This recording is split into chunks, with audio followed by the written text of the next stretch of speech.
All right. So I'm here discussing about how the boats are, the boats that are coming. You know, the rubber dinghies, what they're really made of. Yeah. These boats are made from rubberized cloth, which is stuck together with petrol glue. Petrol glue is not resistant to water. When they blow up the boat with air,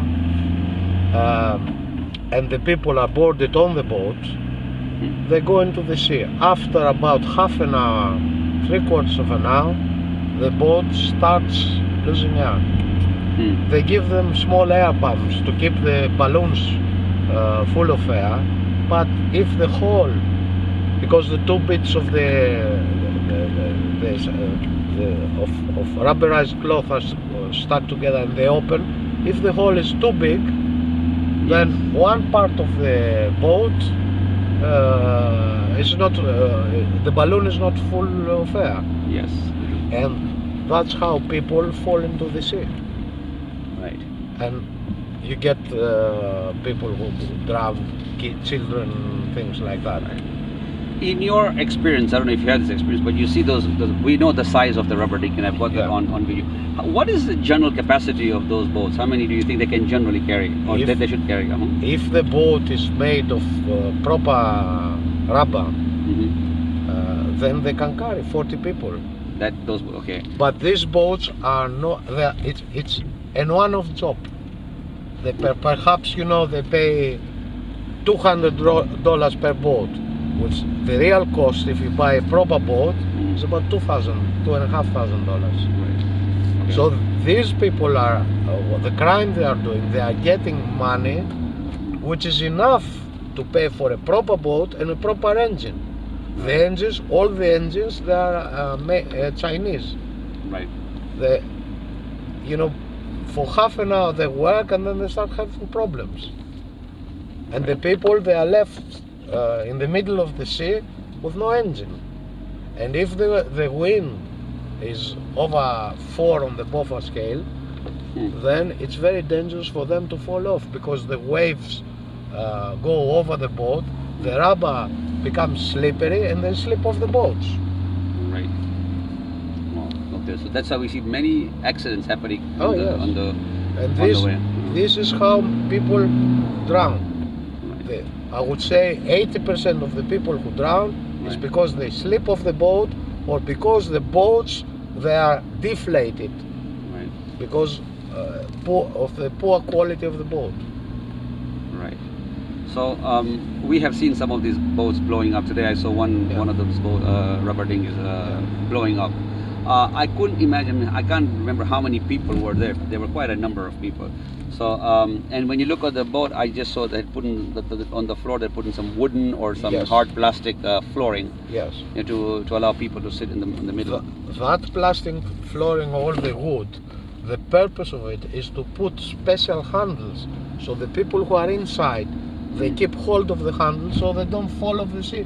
They don't fall in the sea. They don't slip off the boat, because rubber, if you wet it, it's slippery. Right.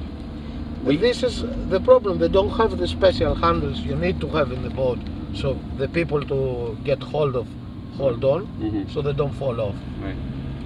Yeah. What we also saw is, and I had taken a video of that, is the life jackets that they're sending. Yeah. The life jackets, some of them I was told has hay inside, which absorb water. And then we we saw the examples of the life jacket, what the material that they have inside. It wasn't things like styrofoam or so. It was something like a kind of a plastic, very cheap. Yeah. Cheap things. These people, all these people, they don't know anything about the sea. They don't know how to swim. They don't know how to survive in the sea. And they give them these life jackets, which instead of saving their lives, it helps them drown. Right. Because if hay gets wet, it goes down. The other thing that I was just talking to one of the refugees at the camp, and he was explaining what happened to him, was that he had left Syria because at his age, everybody in Syria are taken to the army, and they're forcefully taken to the army. He escaped. He was in Turkey. He couldn't. We couldn't understand each other very well, because we had a problem with our languages. We couldn't speak each other's languages very well. But from what I understood, he was saying that the mafia in Turkey, when they tell you, they put a gun in front of your head and they say, now you go in. Yes. You go and you go in the boat. And when he said he didn't want to go, they would just show the gun. So they are forcing people to go on the boat with the gun. Now I asked him, did you pay money for that? He said yes. He said he paid 800 euros. So Which is about $1,000. which is probably about $1,000, yeah. But I'm not sure if how he got to know them, and did he pay first and then he was put on the boat, or when he was forced to pay. I'm not really sure. That we couldn't talk. But he said that he was forced on the boat when he didn't want to go. I don't think they do that. I don't think they do that. They get paid first. Yeah. They pay them the $1,200. Right. Then they have to go on the boat. If they don't go on the boat, they lose their money.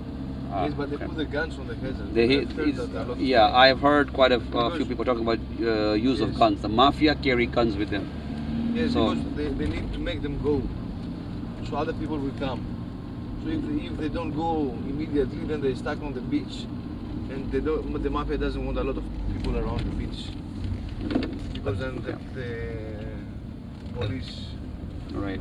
making them problems. And a lot of people, they left Greece during the Civil War, in the 1949, 47 to 49. They went to Australia, America.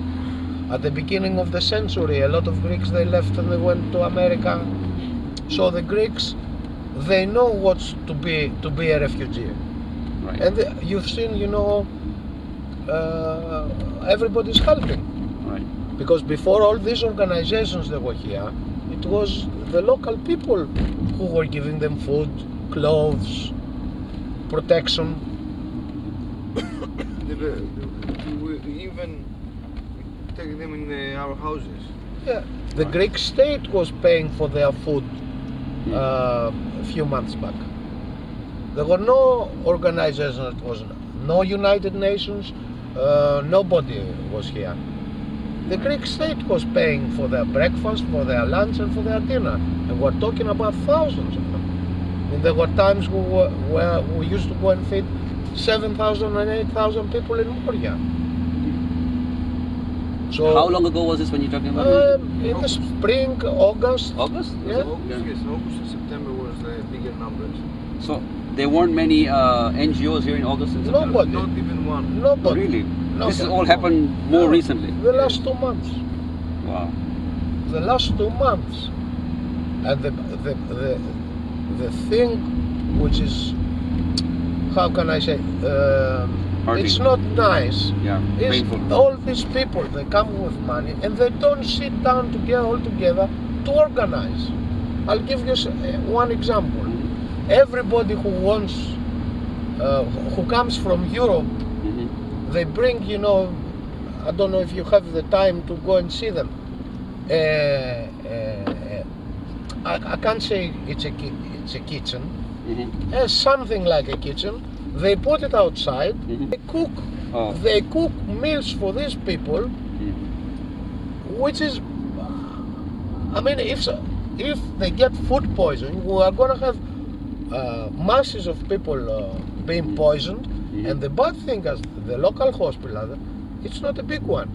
Mhm. It caters for 50,000 people. Right. So if all these people, say 500 people with food poison, go into the hospital Mhm. and somebody is dead, whose fault it is? All right. And if you see the way the food is cooked, Uh-huh. flies, dirt, it smells. Mm. Now the winter is coming. What's going to happen with the heating?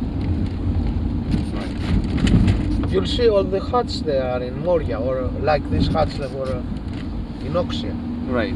The people, if they feel cold, they're going to chop off branches of the trees and light a fire. But the houses are plastic. These huts are made for plastic. Right. Right. Do We're you going to think have all the- accidents. Right. If as the winter comes and approaches, let's say after Christmas, do you think there'll be many people, or after New Year, will there be many people still? All the year, they come all the year round. They will Perhaps become. not in big numbers, Mhm. but they come all the year round, especially when the wind is north. Right. It blows from the north, boats come all the time, all the year round, 12 months a year. But what happens?